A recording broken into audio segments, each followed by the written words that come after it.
Hey, hello, Ryan. Welcome to For the Love of Literacy. I am so glad you could join me. How are you today? I'm good. Thanks for inviting me to chat with you. Oh, you bet. I'm just loving your background too right now. That is an awesome bookshelf. I am very envious.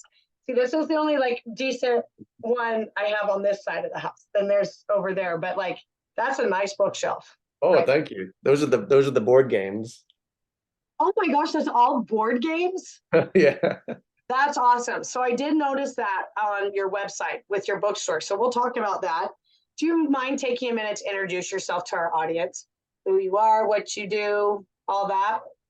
Sure. My name's Ryan. I'm the owner of a bookstore named Dad Suggests in Fayetteville, Arkansas.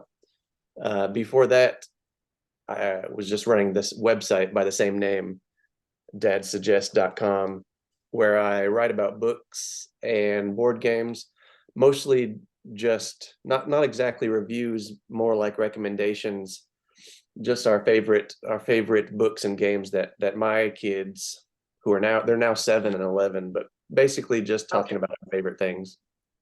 Oh, that's so fun. Is that like what got you into it? Like with their ages and their interests, and they're like, I'm going to start finding stuff that appeals to them?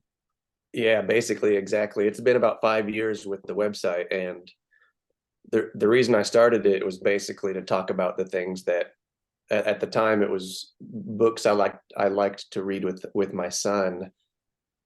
Actually, at the time I was looking for spooky books. I wanted scary books for kids, but not all the articles I could find said like not so scary books for kids. And I was like, I Right. want actually scary books for kids. So I was like, I'll just recommend my favorites. Nice. Okay. Wow. That's so interesting. Because my oldest is not into spooky. So for him, I found like the cute Halloween books that are not spooky. Right. I think most people um, are looking for that. right. I'm an acquired taste, I guess.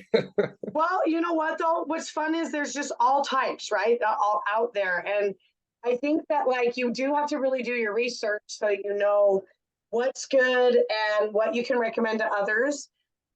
Did you say how long you'd started? How long have you had your website and then your bookstore?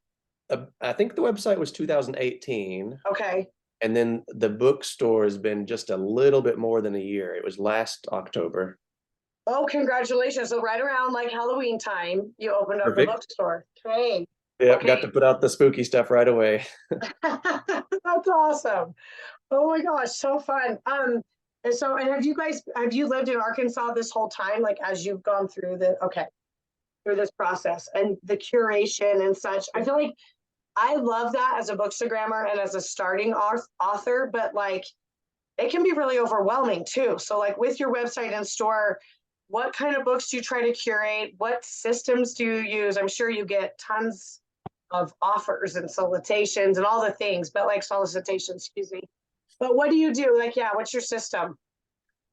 So I think I don't know the exact numbers, but it has to be something like more than 60%, maybe 70% of the store is picture books.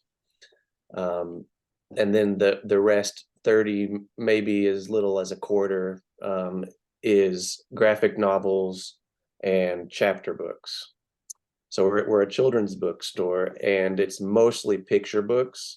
And whether it's a graphic novel or a chapter book or a picture book, it's kind of a healthy mix of classics that I felt like we had to have, like from my Okay. childhood, Uh-huh. but but not so many. It's not so much of that. Most of it is curated in terms of just these are books that have. I think the majority might be books that we've discovered and written about on the website over the last 5 years. So mostly newer and kind of curated in a way that it's like these are just books we really like, books from our favorite authors and illustrators, books with books with books with art that we love. I think I think it might be the it's of course it's a combination of the stories and the art, but I think I'm really drawn towards the illustrations, maybe mostly. So I think That's it's normal. I mean, that's a big yeah, part of a children's book, right? Or graphic right. novel. That's like a big component. That's what sets it apart from the chapter books or, the adult or the young adult. So I makes like to hear sense. when people come in, I like to hear these are books you don't see everywhere. That's a nice thing to hear. Mm-hmm. Oh yeah, I imagine it is. And I was just thinking about this because of course, being that I love literacy, that's part of this podcast, that I write books, that I used to teach school. If I ever get my wish, I will own a bookstore or be a librarian. That would just be the dream for me when I'm not full time, like, at home and mom. But anyway, I think that's like a really challenging but cool part of it would be finding books Mhm. that are unique, but also that appeal to people. And Ah, also maybe even pulling in those people that usually go to Amazon or Target or Barnes and Noble online. And because, like, for me, I will always walk into a bookstore over. I love online shopping. Don't get me wrong. I like it too much. But when it comes to books, and especially as an author, like, I've learned how important it is to support authors and illustrators through their website or through the publisher's website versus Amazon, even though Amazon's super easy and, quick delivery and like all the yeah. things. So, yeah, I bet that makes it really challenging though. And so do you Yeah. try to, for example, now that we're entering, Christmas, Hanukkah, and all the holiday seasons, do you like try to do themes? Do you do winter? Do you that kind of stuff? Pull that in? I do. The major holidays. We have a nice wall that is front facing shelves Mm-hmm. where so the entire back wall is always filled with picture books facing out towards you. And for the major holidays, especially Halloween and Christmas, we'll transform that into entirely Halloween books or entirely Christmas books. And then maybe the table in the middle is dedicated to displays for smaller holidays like Valentine's and Gotcha. the Mother's Day and the Father's Day and things like that. But and then the major holidays try to fill the whole back wall, and then the most of the year the back wall is just books I like. That's cool. Yeah, just to kind of always have those there. Yeah. And what, like, I know it sounds silly, but just for our listeners, why is it important to have those front facing shelves and even the display tables? What difference does that make for your customers? Oh, it's really funny. This we've been open about a year, and I don't have a whole lot of experience in retail before that, but I've seen firsthand how big of a difference it makes. It's really funny. Customers are just drawn towards displays. So it's Yeah, just, I mean, it's interesting science. Like if a publisher sends you some sort of a box to put their books in, or if there's some sort of poster to go along with it, or even just facing it out front, it's just so much more likely that someone's going to pick it up. It's really fun because a big portion of our books are in shelves that traditional shelves where the books are slid in there, and we have them categorized for shopping. Like, I like these categories that we've made, like imagination and empathy and be yourself, and I really like those cat and spooky books. I like those to make it more yeah, shoppable. But even though I think that's shoppable and organized, it's nothing compared to a front facing book. I don't know right. what the numbers are exactly, but it's significantly different. They're gonna sell a lot quicker when they're facing out. People just pick them up. That's true. And so just for example, for fun, I'll walk, well, not walk, but scoot over here. Right. So like, yeah, this Yeah. is more of a traditional bookshelf, right? Right. I'll pull out books, but these are like books that I have gotten from other authors. They're activity books that I don't want the kids just pulling out every day. Right. Trust me, in their rooms, we've got those cute little nursery lined, like front facing shelves. Yes, exactly. In their play area here, we've got like that rainbow colored tier one where it's like cloth, but you can put like 5 or 6 books in each thing. And even though they're not customers and they're my kids, Yes. I will rotate those books out. You'll just see them gravitate Those towards those are those the ones spots they're they gonna can see read. right there versus my Yep. book basket or my bookshelf. And the book Exactly. baskets too are there, for their exploration. But my oldest, just because he's been around since I've been doing book baskets and didn't have more shelves. He knows the drill, but he also can read, right? So he can read the spine. He can figure out if it's something he wants to read. Whereas my two youngers, it's really critical for them to see the cover. Yeah. As we broke out all the Christmas books, I do a Christmas book advent, but so we open a book a day, whether it's a library book or an old book or a new book. It's really hard for me to say no to Christmas books. So Yeah. Christmas books are my Achilles heel. I have a friend that it's Halloween books for her. For me, it's definitely Christmas books. I can acquire so many so fast. I just love the colors. I love the activity books. I love today we've got out a music one, right? The Nutcracker. That you push and each page has the symphony or whatever, but Oh, cool. and flaps and just stuff. Yeah, because I have a toddler baby. So for her, we need some of those thicker, bigger books, but then the older kids are also intrigued by it. But yeah, if I had all of our house set up like this, it wouldn't be very interactive for them. They wouldn't just like. So anyway, when I do take them to a bookstore, obviously also just different from the library. Sure, there's a few shelves out front in our library that have themes, like you'll see. I mean, it's not just holidays. They did a Disney 100 shelf this last week, rotating shelf, just to celebrate Disney, and all these, fun tales. And then they've got like board books, and then they've got just fun or different books for kids. And then they've got chapter books and young adult on another display. But then you walk in and it's just this shelter like this. Right. And so, yeah, I mean, it's just kind of like interesting. And that's why I asked you, is just because I know too, for me, even being someone who is an avid reader and goes around reading, if I walk into a Barnes and Noble, and of course I walk back to that children's section, I look at a few other things for me here and there, but I spend the majority of my time in the children's section. Yeah. I love going to that back wall, like you were describing, where they've got the books facing out.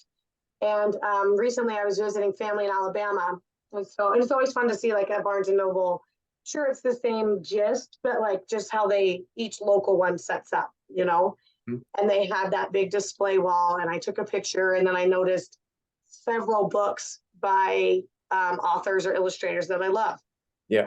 So that's really fun. No, that really makes it fun and more interactive. And now I have to ask this because it's just too funny that I didn't realize those were games behind you. And I know I was just like, oh, look at all those books, but now I can see it, right? I can see that box.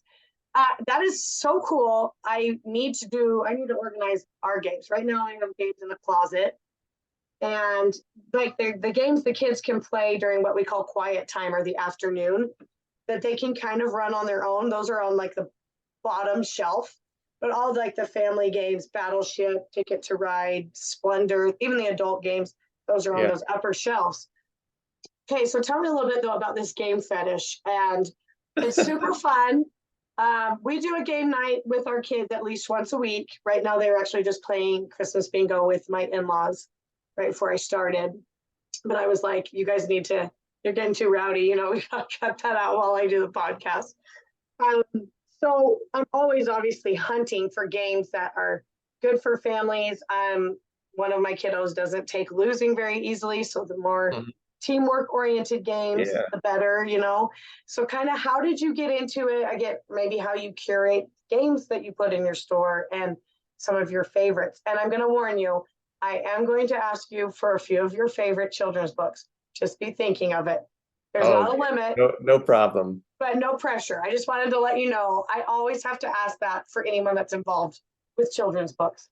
But we'll talk about games first. So how you curate them, how you found them, what your family likes, that kind of thing. So from the very beginning, with the website in 2018, I was writing articles about games too. So that was the whole point of the website, was to recommend books and games that we like. And games I thought was useful because at the time I thought it was pretty hard to track down high quality board games for the youngest kids. It's because and we had that question as parents too. Like, so after doing our research and finding all these games we like, and following people on Instagram, and that's a good place to learn about board games too. I was starting to just recommend the games that we like the best, like from publishers like Haba. We like Peaceable Kingdom games a lot too. We like Yeah, those are good. Loki's a good brand. And card games that my kids have been playing since they were 4, and my son's 11 now, and he still likes Sleeping Queens, and that from Game Right. And so Yes, okay, it's my nieces love that game. My sister actually introduced us to that, but that is awesome. Yeah. yeah. And when they So find a it's game they really like, it's so fun to share it, right? exactly, yeah. So in our store, we got them organized by age, all the way from 0 up to about 12 plus. We Okay, kind of, the board game says 12 plus. That's about where we stop. Don't get much older than that. yeah. But yeah, that's we like cooperative games a lot too. You were talking about working together. So Haba and Peaceable Kingdom, that's probably why you like them so much. They make a lot of cooperative games. That's great. Yeah. And it's just so funny because my family in general loves playing games, like my siblings. So there's 6 of us.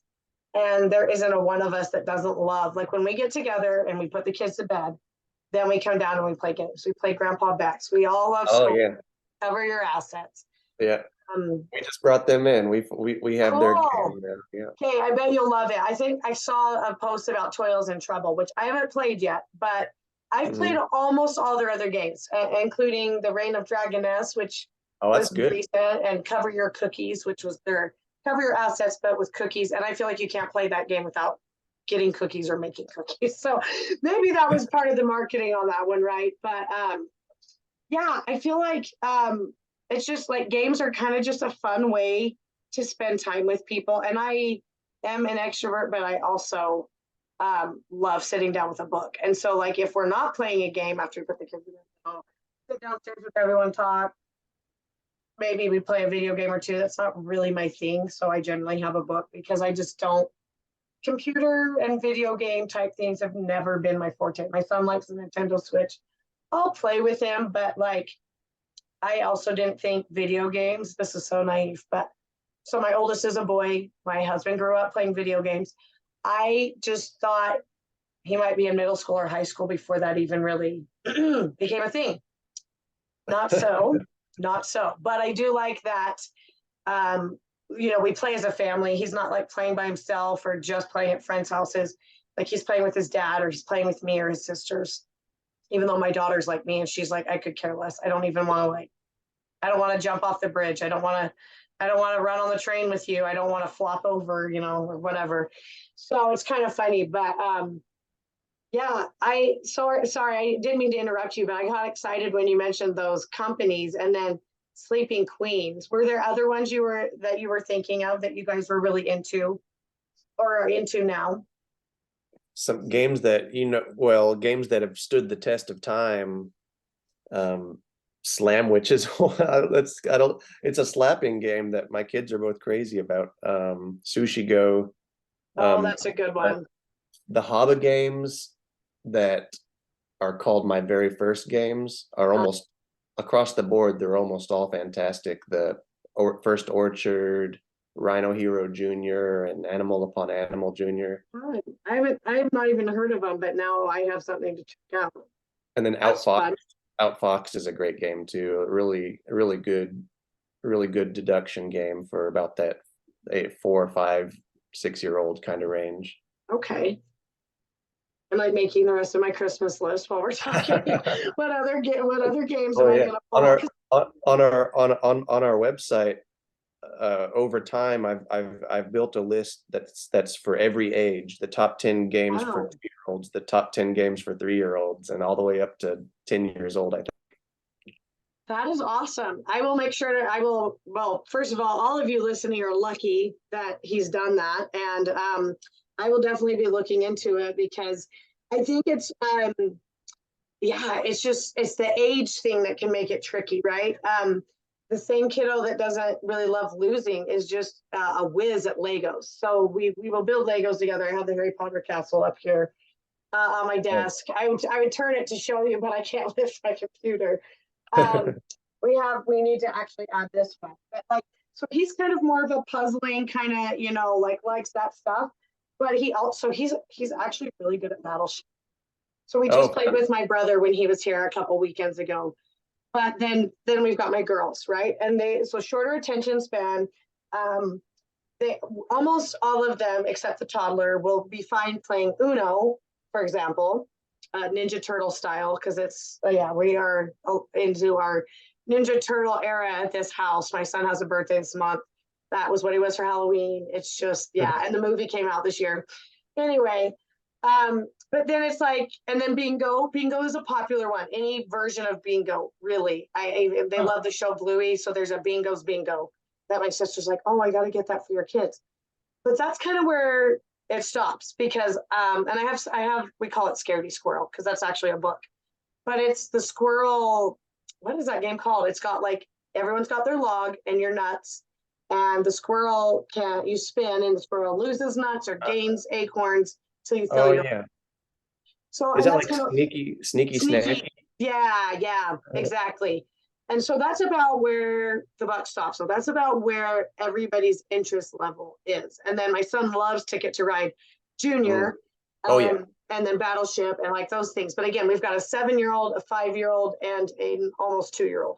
And so that can make it a little tricky. And like when he's at school, there are games the girls want to play. Hi Ho the Cheerio. That's kind of more, that can be played more cooperatively. Like you've all got your tree full of fruit. You spin, you lose some, you win some, you build a puzzle together. Anyway, but yeah, I'm so like, it's just so funny. I know I'm going into great detail. Connect Four is another one my son loves, but like the girls just don't like it. And so I feel like you kind of have to, I brought in Chutes and Ladders. I love that one as a girl, and Sorry. My son is the only one that likes Sorry, and my husband.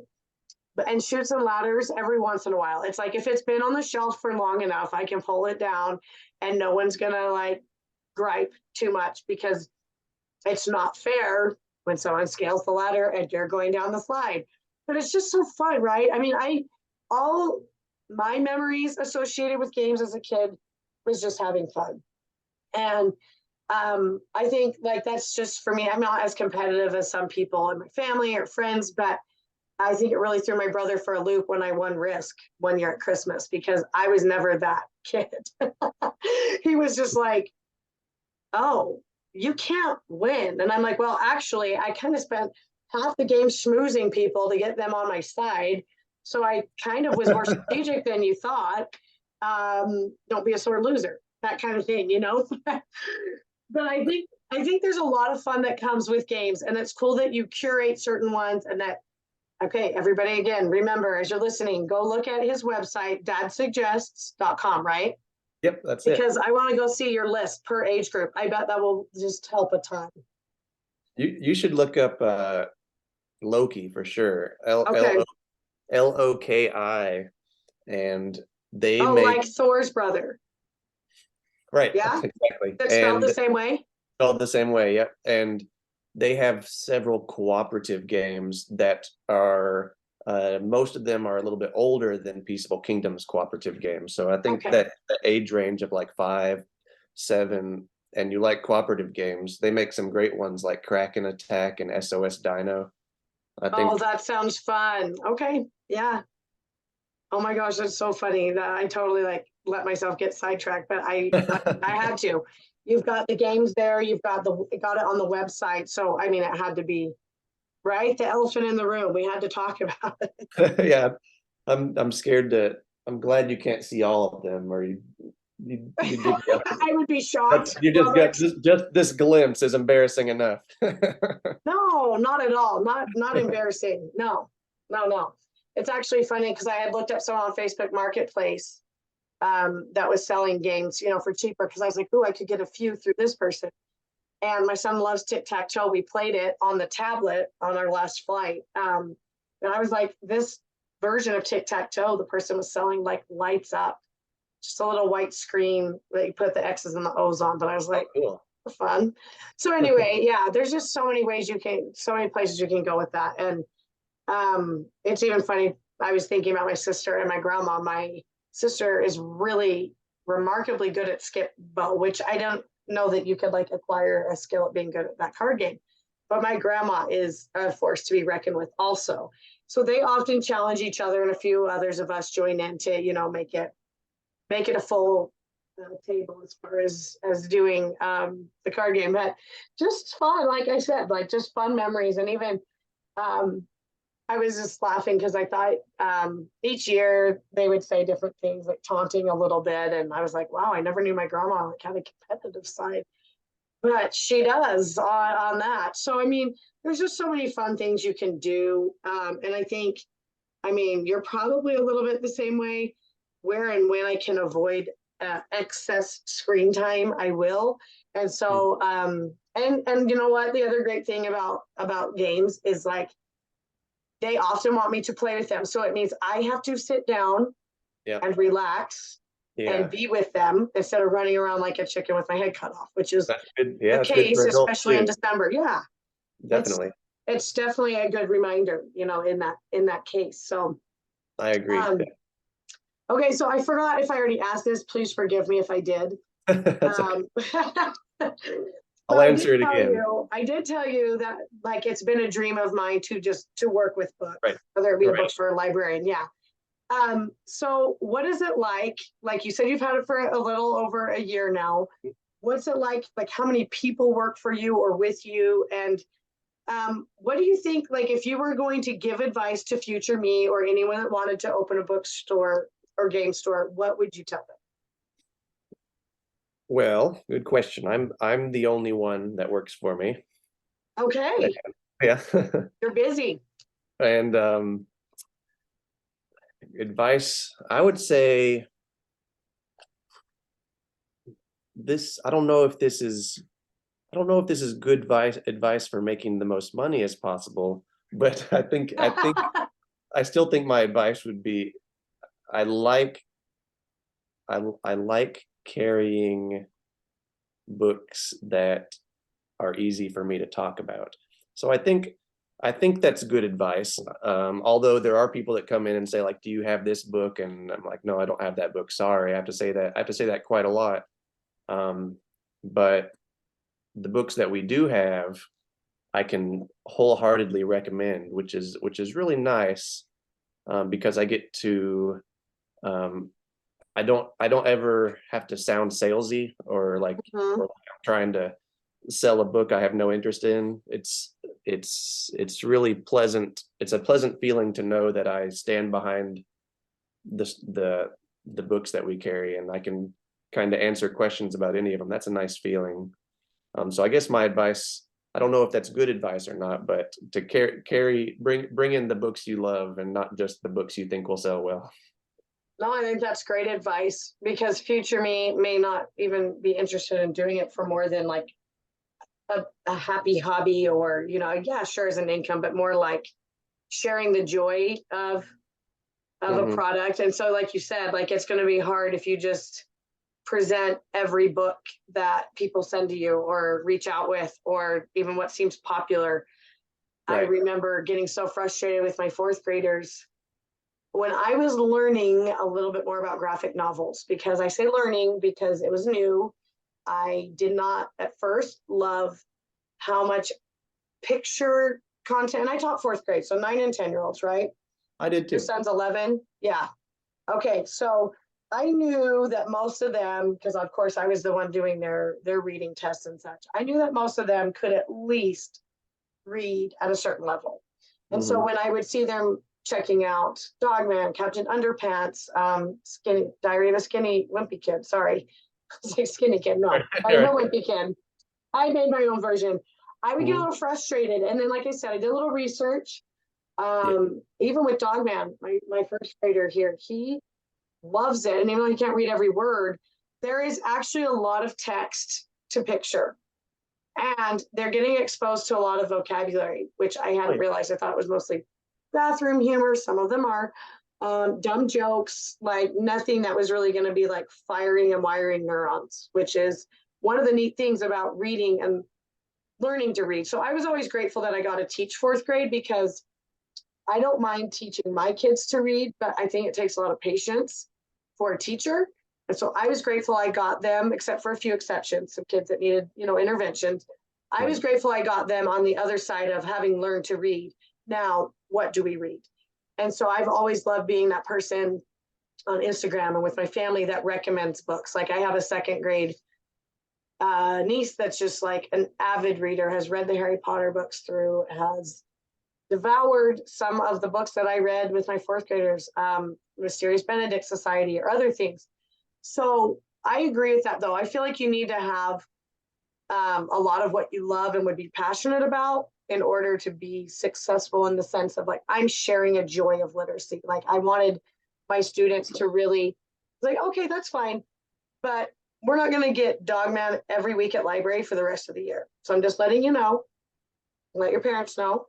There's only 10 books anyway, you know, and we have a whole school year. So, you know, and then like I said, like I have learned even more now being in Bookstagram. My friend Amy from Keep a Book Out has done a lot in general for book recommendations, but she's really on the graphic novel curve, and I've learned a lot from her. I've read several of her suggestions. Yeah. Jansen from Everyday Reader, Everyday Reading. And so Yeah. I like I said, it's like I've actually changed my attitude on graphic novels. I own a few, Right. not just my son, like I own a few now.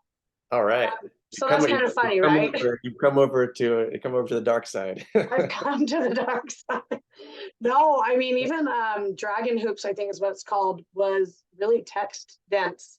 I read that about that basketball team, the team that didn't really have a good shot. And I remember Jansen recommending it and me going, but then when I picked it up from the library, I was like, wow, that's thick. Okay. Yeah. I love graphic novels. Like as a bookseller, and I guess from my experience teaching too, there's been lots of occasions where I have to bite my tongue, because I guess technically it's none of my business, but there's lots of occasions where I have to bite my tongue when I hear out of the corner, you know, of my ear, I hear things like, you need to get a real book, and I'm like, oh, Oh, yeah. don't Like, say that in my store. yeah, no, that rubs me the wrong way. Don't say that. You would not hear that from me. I would not say that to my son. And like I said, even with those kids when we were at library, it wasn't that they couldn't. It was just, hey, you can check out up to 5 books each week, and I want you to just get a little bit of variety, you know. And that's kind of like you said, that's hard because as a bookseller, you're like, how much can I say? And then like as a teacher, though, like it was my place to like Right. I get them understand in a certain level and get them to a certain achievement. I understand where you're coming from. It's like, but it's almost like walking on landmines though, because right, the danger, like it's because I understand the sentiment, but I guess you have to be real careful with what message the sentiment sends to the kids, right? Because You do not want to turn them off to reading. right, That or would yeah, be you know, that's the worst. It would be the yeah, worst. So if you're not careful, then somewhere in the back of their mind, they ask themselves the question, well, what's wrong with this book? Is this book? I mean, is there something wrong with this book? it's not kosher. Right, Yeah. right. Basically, that's what they're asking themselves at that point. So no, I'm glad you brought that point up, because like I said, I've repented, I've changed my ways. I have a whole new perspective on graphic novels now. In fact, oh my gosh, this is so nerdy, but I was delighted to see that they came out with the Babysitters Club in graphic novels. Yeah. Because Oh, I those read are so all of them growing up. Yeah.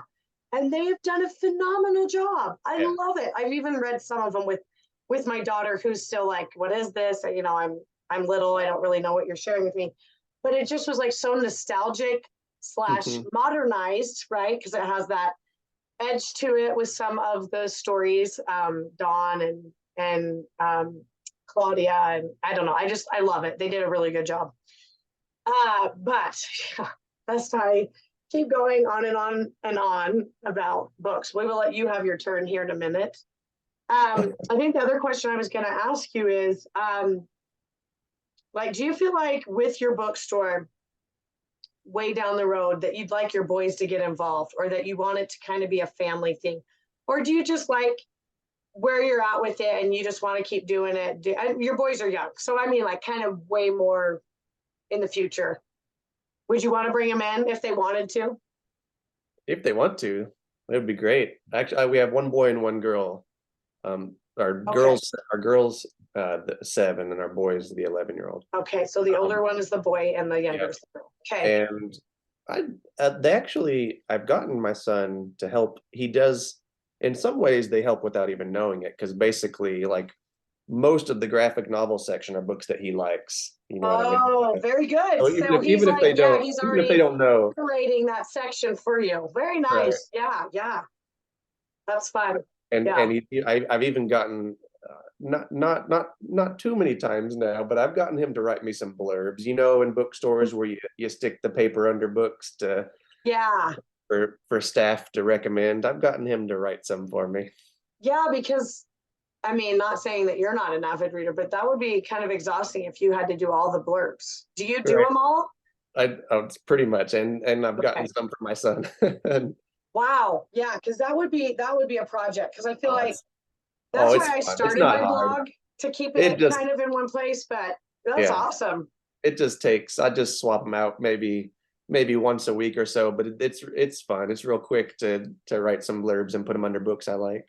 Do you do That's like a couple sentences or a paragraph, or what is it Yeah. usually? Usually it's 2 or 3 sentences Okay. just about why I like that book in particular, why it's on display. But that's really fun. That's one of the best parts, is Oh, doing the thing. yeah, no, because that has that personal touch to it, Mhm. and I've never been good at summarizing super quick. I mean, I just am not. When I had to write my synopsis for my children's book, it was like pulling teeth, permanent adult teeth, because I was like, I don't know how I want to say this in like 3 or 4 sentences, but I need to, or no one's going to look at it to publish it. So how do I do this? Same with titles. Like, I love writing, but like making a title, Oh yeah. it's also challenging. I feel like this used to be 6, 7 words long. It was like Sophie's Day in Pajamas and Sophie this. Finally, I asked family for help. I'm like, it's Sophie. She's in pajamas all day. What do we call it? What do we Like, call let's it? have a brainstorm session, because, and it's fine. I have no problem like admitting that, because I have always been a wordy birdie. It even was a problem writing the book. They were like, do you want this as a children's book, or do you want it to be an easy read, an easy chapter? And I'm Hmm. like, oh, it's not a chapter book. No, no, no. It has always, in my mind, I have visualized it as a children's book. And at that point, I had actually found my illustrator. She's here in Utah as well. And I had already started drafting some things with her, loved her vision and how she captured kind of my imagination, because I have no artistic ability whatsoever. And like you said, I feel like the illustration is a huge component of a children's book. So once Yes. we came together, those like 2 paragraph pages could easily get cut down to 1 paragraph because of how detailed her illustrations were. And I Yeah. think that really makes a children's book stand out, and it makes it just that much more magical, because I know that there have been children's books that I'll read or the cover intrigues me, and I open it and I am like, what in the actual world? Like, there was one book, I think my son had picked out in the library, and they say don't judge a book by its cover. I'm totally fine with that, because I usually don't. It said, it was, I don't even remember what it was called. I've tried to erase it from my memory, but it was like, if you were a boat or a ship. And I was just Okay. like, okay, this is going to be interesting. And we open it and we start reading about, as if the child has imagined that they've become a boat and what it would feel like to have passengers on your deck and other things. But the illustrations were absurd. Like, they didn't even have anything to do with the words. And I was like, no, no, no, no, no, no. I read it. Of course, I read it. I mean, I have no problem as an adult starting a book, reading it. If it's not for me, it's okay to put it in my DNF. I did not finish by. But with children's books, I feel like they've got to get a chance. And you only have, 20, 32 pages to get that chance. But it was so cringy for me at the end that I was like, Ouch. I will never recommend this book. Hide it Oh, away. Like, I yeah. don't, it was so bad. Like, just Uh, because I feel like there does need to be almost like a harmony between the words and the pictures. Like, if you have the character doing something in the picture, but it hasn't happened yet in the words, that's awkward. But it just didn't even match. Like, nothing. It was almost like they were in their own mind, and I don't know if they and the illustrator were on the same page at any point. And they were. It wasn't an author illustrator situation. It's so cool when that happens. I totally respect the people that can do that. If I could do that, I would be cranking out books a little bit quicker than I am at the moment. As it is, you know, I'm pretty hard. I go through probably more drafts on a children's book than you might expect someone to go through on an adult book. And that's okay. It's just because there's so many nuances. And then again, how will it sync up with the pictures? It's just so much. But I really do feel like the pictures can make or break it. Oh, You know, absolutely. and without further ado, since I just went off on that tangent, what are a few or more of your favorite books, which I know people can go to your website too and see? I've seen where you've done kind of a monthly group of books or Yes. seasonal. Yeah, that's awesome. Maybe just some of your all-time favorites, or it could be some Christmas, winter favorites, but if you're okay sharing those. Oh, sure, definitely. So every once in a while, someone in the store says, like, what are some of your favorites? And like my go-to answer is typically I brought in all these books because they're my favorites, but Mhm. but then I grab a few, and I always gravitate towards the same few because they really are like, I've written an article that's like my top 10 favorite picture books of all time. I've done that before, and number one is Extra Yarn. Oh, that's a good one. I love Matt Extra Yarn. Barnett. Yeah, and John Clausen's art. Yes. I love it Yeah. when they're put together. I know they have like very unique, thoughtful books. I really do like them. And then, funny. They're oh funny. yeah, it's pretty great art on both sides, the words and the pictures. I like Poco and the Drum a whole lot by Matthew Forsyth. I actually brought in when they made a Poco rug, and I got one to hang in the bookstore. Oh, fun. Okay. I really like All the Ways to Be Smart. Do you know that one? I don't know that one. Who's it by? So here, let me see if I can pull it up for you. I can. Oh, I won't be able to show you my screen, will I? Oh, so excuse me. What if I let you be in charge of this for a second? Let me see if I can do that. I used to be able to when I taught lessons on Zoom. If I share with you, could you share back? Let's just see. I don't know. Maybe not. okay, 1 second. I can. Oh. No, and now I see your screen now. Yeah, I want to see if I can make yours. Let's see how I do this. I swear Actually, I've done it before. If you want, in the chat, I'll just send you a picture of the book that you could share. Okay, perfect. That sounds like a good one.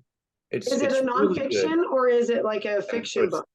So it's Davina Bell and Alison Colpoys, and okay. It's published by Scribble, and I really like the books they publish. And the reason I like this book so much, and I almost always recommend it to teachers, because it has this message in it. There's a line in the book that goes something along the lines of, smart is not just ticks and crosses, talking about like when you're taking a test. Mm-hmm.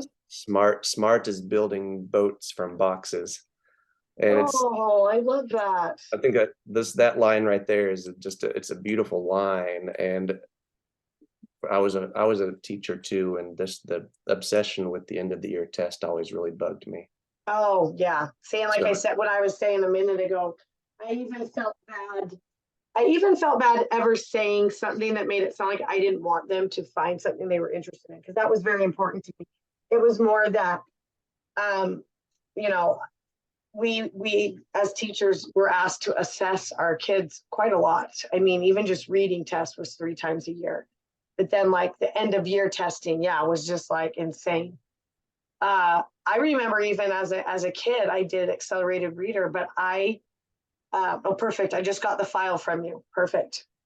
I remember literally despising Wuthering Heights because of the test that I didn't go back and reread it for years, even though it's a classic. But I was in middle school or maybe my freshman year in high school, and I went to do the accelerated reader test. I had not actually completed the novel. I had felt stressed, right? But I had to go take the test and guess. And it was such a bad experience. And I was like later, obviously, thinking about this in retrospect, like, we can't do that to kids. We need them to keep that fire. And it didn't like turn me off just to that particular book. Mhm. I was almost just like avoidant of it. Yeah. And it's actually a really interesting book. But anyway, I was Yeah. just remembering that. And I did like the advanced English and writing courses, AP, whatever, through high school. And, eliminated a few classes in college. But then it was funny because I was like, but I like this stuff. So I didn't really necessarily want to skip it, but at least I got the credit, whatever, however that works out. But I feel like if we, in the educational system, I keep saying we, I mean, I've tutored, but I'm not even the educational system anymore. But if educational system only focuses on results and pushes that enough, then we are going to lose a lot of good readers. And there's not a job that doesn't require some kind of reading. Right. And yeah, I'm with you. This and all the ways to be smart is it kind of champions creativity and imagination and kindness and empathy and Oh, cool. art and things like that. So I always just think of it as a book that's like, don't forget there's more important things to life out there than Right. And I feel like than your test score. right, exactly. I feel like that sounds a little bit like Emotional Intelligence Habits, which obviously a book for adults, but like there are a lot of things that kids don't realize, like that distinguish them from other kids. It's Daniel Goleman, yeah, that wrote Emotional Intelligence.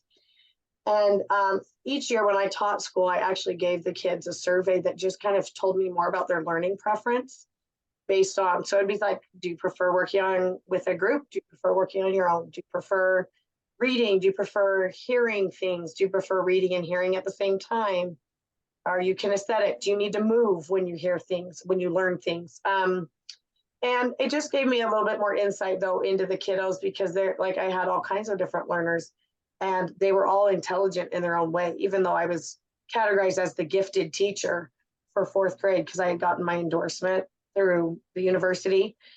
What was hard is I could only really do pull-out groups with them. I couldn't actually give them, our school did not have enough funding to have that instructor for them. So I just had to like tailor things to them. I had to have my fast finisher puzzle, all that stuff really solidified so that they were never sitting bored. But I never wanted other kids to be like, why are they always finishing their work early? Why can't I get my work done? That comparison game. So I really like that. I like double started on my list because I think that will be a really good one to share with my son, because he has an engineering brain and he used to want to be a paleontologist. He's obsessed with dinos. Each year it's something. First it was space, then it was dinos. Now it's geology, but he wants to do geology in space. I mean, like the sky's the limit, right? But yeah, so that generally, whatever he's interested in and says he wants to be when he grows up, it's normally science and engineering background. But I just love that it's changing and that he's considering all these options. And I want him to know that it's even possible that the job he'll do is not even like in existence yet. You never know. He's still young. But I love that because sometimes I think he does compare himself to other kids in the class because he notices who's in whose reading group or what they're reading. And he doesn't love reading, but he loves being read to. And we struggled for that little while with what phonics readers are the least unbearable for him, but to help him, get into it, because some of them are truly awful.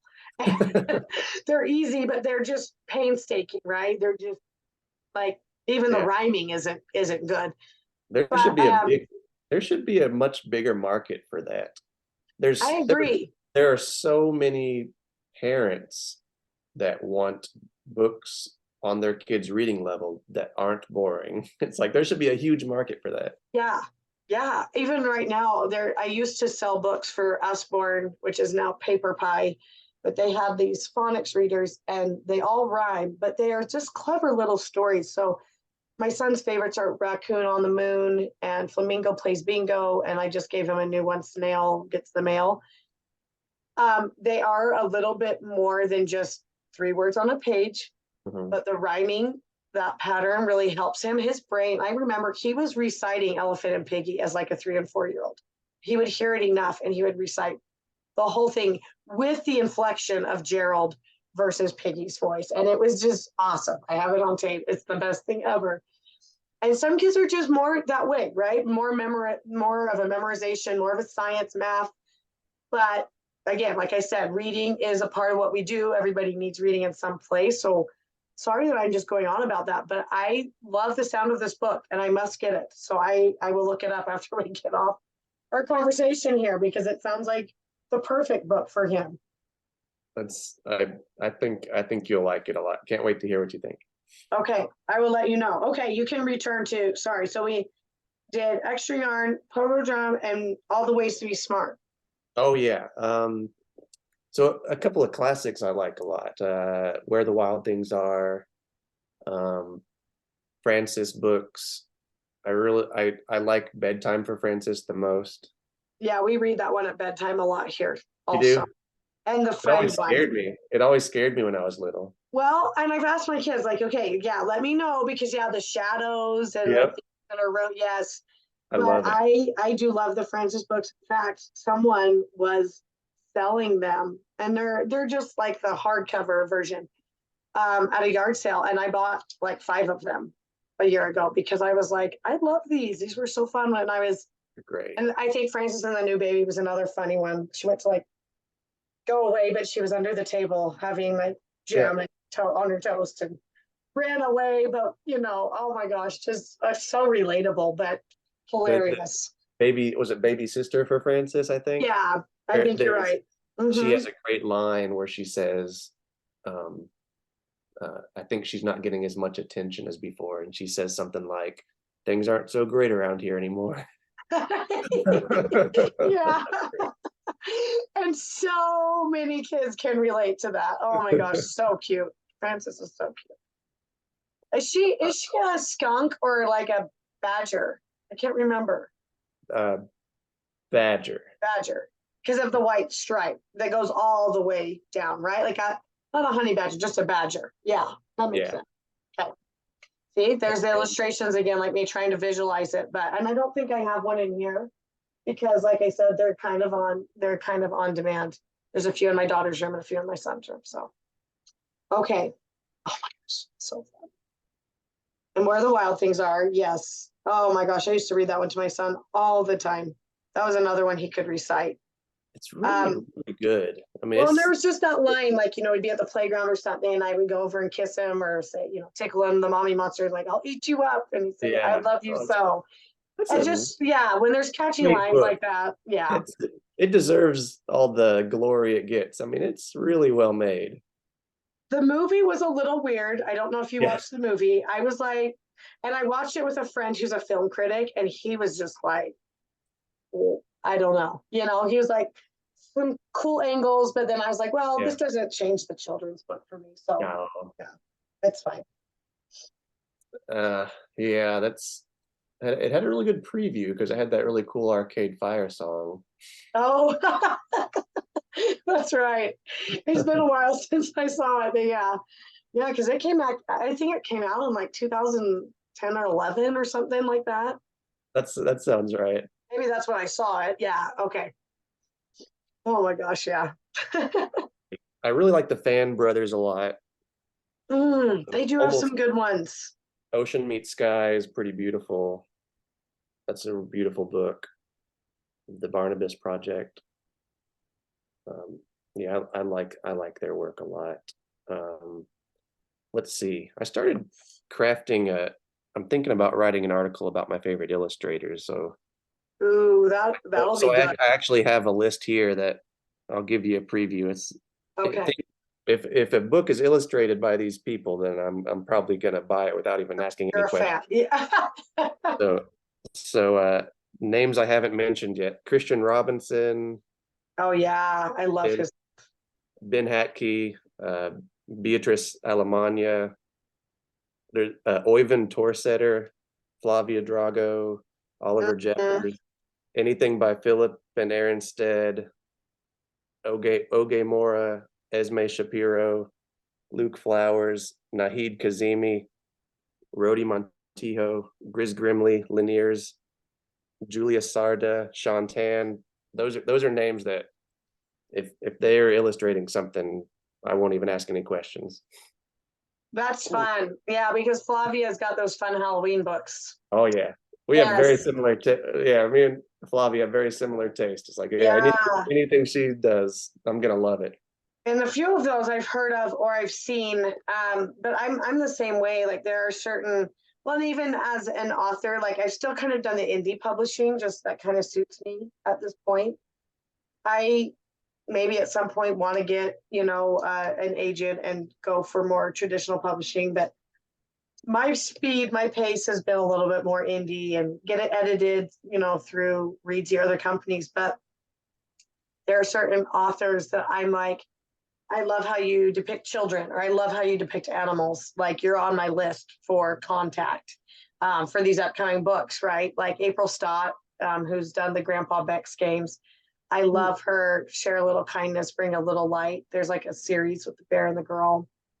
Um, oh my goodness. Oh, Susana Sivaboda. I think I said that right. She did some books for Becky Cummings, and Becky Cummings has a lot of SEL character books. But I was just reading a post of Susanna's yesterday where she was like showing all the books she illustrated this year. I think there were like 9 or 10 this year. Oh wow.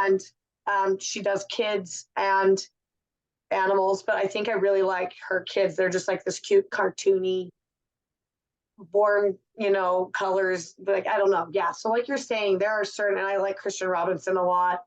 There are, I'm kind of like you that if I see, but sometimes it might be the author too. Like, I remember when Perfectly Pegasus, Jessie Sema. I love her stuff. Like the Yeah. Hardly Haunted, the Perfectly Pegasus, the Unicorn one, all of them. Yeah. So I and I like Mo Willems. So like we were for sure like, oh, The Pigeon Drives a Sleigh. We have to get that this season, right? That was funny, isn't it? Oh yeah. Yeah. Especially because my little, the baby, we just with her, we read The Pigeon Wants to Drive the Bus, and then also The Pigeon Has Feelings. Back in the day, my son used to hate taking baths, so we bought The Pigeon Needs a Bath or whatever it was called, and it has been a hit. Even though now he loves his baths or whatever, I bought it. Sometimes I buy a book or check a book out to help us through a crisis. Yeah. And I think that there is a timelessness in a lot of children's books, funny as they may be or serious as they may be, that really has like literally helped me in my parenting. And even when it's just, again, just like with the games, I'm running around, I'm busy, I'm helping my husband run things, I'm keeping our house together, and then I'm being a mom to 3 kids, and then in my spare time writing, which means not a lot of, it just depends. I mostly write when they're in bed because it's just too crazy during the day. But anytime I go out and my kids have a book open, or even if I'm vacuuming or running to do a load of laundry, I'm like, I need to stop. This doesn't last forever. And the laundry will always be there, but this age and stage will not. And so I've literally just made it a goal, or if they come to me with a book, right? I have a book in every room. I'm always trying to read, even if it's 2 pages at a time, while I'm cooking, while I'm watching my son at karate, whatever it is. So I have, 2 or 3 books here at the couch. I have several in my room. I have one in the reading rocking chair area at night. And almost without fail, anytime I sit down in my chair or on the couch and they see me reading, they bring a book. And I will never be mad about that. I will never be mad about it because, when it's a page turner, yes, I need to finish the page just so I can at least read, like log what's happening. But I just love that they do that and that they love books so much. Like, I don't feel like we can ever have enough books. My husband might not agree because he's like, books are coming out our ears. And I'm like, time for a new bookshelf. That's actually why they're coming out our ears. But because the books are spread on the couch or in the library bag or in the book basket, they are reading them all the time. There's even a book basket in the car for those times that were like 15, 20-minute errands that aren't quite so close. That sometimes kids these days, they get bored a little easier, but most of mine don't get car sick. So I just say, hey, pick a book. I'll hand you a book. That's a good idea. I don't think we've ever done the car book basket. Yeah, it's just, and I mean, we've done road trips. Obviously, then I'm okay with some more screen time, because if it's like driving to California 10 hours, they're not going to look at books the whole time or play games. But yeah, I've just noticed, and even like, so if I take sister to Brothers Karate, she doesn't, or basketball, she doesn't want to sit there the whole time. So we'll bring a few books, or we'll just have that book basket. The only thing I regret is I don't rotate that one out as much as I should, just because I always want it in there. But it's not like I'm always remembering, oh, we've had those books in there for 3 months. Like, there's still like monster trucks, like the vampire one from Halloween in there or something. Right. Trying to switch it out. But yeah, it's actually made errands and just like going and being placed, or even restaurants. Like I'm kind of old fashioned, but I don't like pulling out my phone for my kids at a restaurant. If we're going to go eat, they can read, or I get out paper and crayons for them. I feel like then they're a little bit more likely to be involved. And even though the adults are having a conversation, they are going to be a little more inclined. And sometimes, yeah, I don't get to be in the conversation because I'm reading to them. But that's just always helped me, is like being on the go and having books. I just feel like you can't get enough books. So kind of fun, kind of nerdy, but fun. Well, Ryan, I'm so grateful for your time today. I've learned like a ton from you. I have really good prospects for my future bookstore, whatever that is. It will start as a little free library. I've got a few neighbors here that do them, and I'm like, I need to do that. I just need to jump on that. You got to do that. You got to do that. Yeah, because that would just bring me a little joy. And there's always books that were, okay, we've read this, we've loved this book a lot, or we have duplicates. Let's put it out there. I have a neighbor that does little free library year round, and I'm like, they're probably getting tired of getting all our books, but we've gotten some good ones from them. But yeah, that's next on my bucket list. Oh yeah, you'd love to do that. That definitely. You get books in the mail a lot too, so you can. Yeah, that's the perfect place to put them. Exactly. Yeah. Once this is too crowded, or my desk over here, just for sure. Well, thank you so much for your time. I'm really excited for everybody to hear this, and it was kind of fun because I've never, ever. This is the 3rd season of this podcast, but I've never talked to a bookstore owner ever. Oh. Yeah, that makes me feel special. You're gonna stand out. Oh, and I forgot, there was one more small question I had. Have you done like story hours or author book signings and stuff at your store? We've done story hour featuring me reading books. Nice. Oh, that's so fun. Yeah, that's I really like when I get the chance, and sometimes. And I've experimented with always having a speaker on hand, and sometimes I pull up the the app that makes noises while you're reading. Yeah, the novel effect. Yes, novel exactly. Effect. Yeah. So sometimes I'll pull that up, and if someone walks in and I'm like, "Would you like to hear a book?" And like if it looks like they have time on their hands and they're ready to just sit and listen, I'm like, hey, do you want to do story time right now? I love doing that kind of stuff. Oh, that's so fun. Yeah, I'm majorly jealous of that. Like, one of my very favorite things when I wrote my book was just reaching out to the local schools and libraries and trying to set up story time, because I mean, I went to story hour growing up. My kids love it. Yeah, that novel effect is super fun. My kids were even just doing a wonder book earlier today. So if I am in that moment of crisis, just so busy, it's basically like that audio book, right? But it's got the little built-in piece that you can play or skip a page, or there's also listening to it, like the words, and then there's like a learning mode. So like it tells them facts. I think they were listening to Mixed, that book about the colors. Yeah. Can't think of the author right now, but that is such a fantastic book. And my little one has decided that purple's her favorite color, even though it's a really hard word for her. And so she kept going back to blue. She'd hit the arrow back because blue is close to purple. Yeah. And I was like, oh my goodness, that is just so fun. But yeah, story time and puppet shows. I'm not great at puppet shows, but I love that our library has a little theater for the kids. And I take them whenever there is a puppet show. There's just so many cool things, but it sounds like your shop is super cozy, like warm. If I'm ever out your way, I will for sure drop in. Haven't been to Arkansas. I think there's about 10 states I have yet to visit, and Arkansas is one of them. We're one of the 10. You're one of the 10. But that sounds so cool, and I hope more people discover you and that you just keep finding fulfillment and just loving what you're doing. So Oh, thank you. I appreciate it. It is very, very fulfilling. That's a good word for it. Lots of fun. yeah, I imagine it is. I'll try not to be too jealous, but okay, thanks for your time today, and we'll be in touch you, Katie. soon.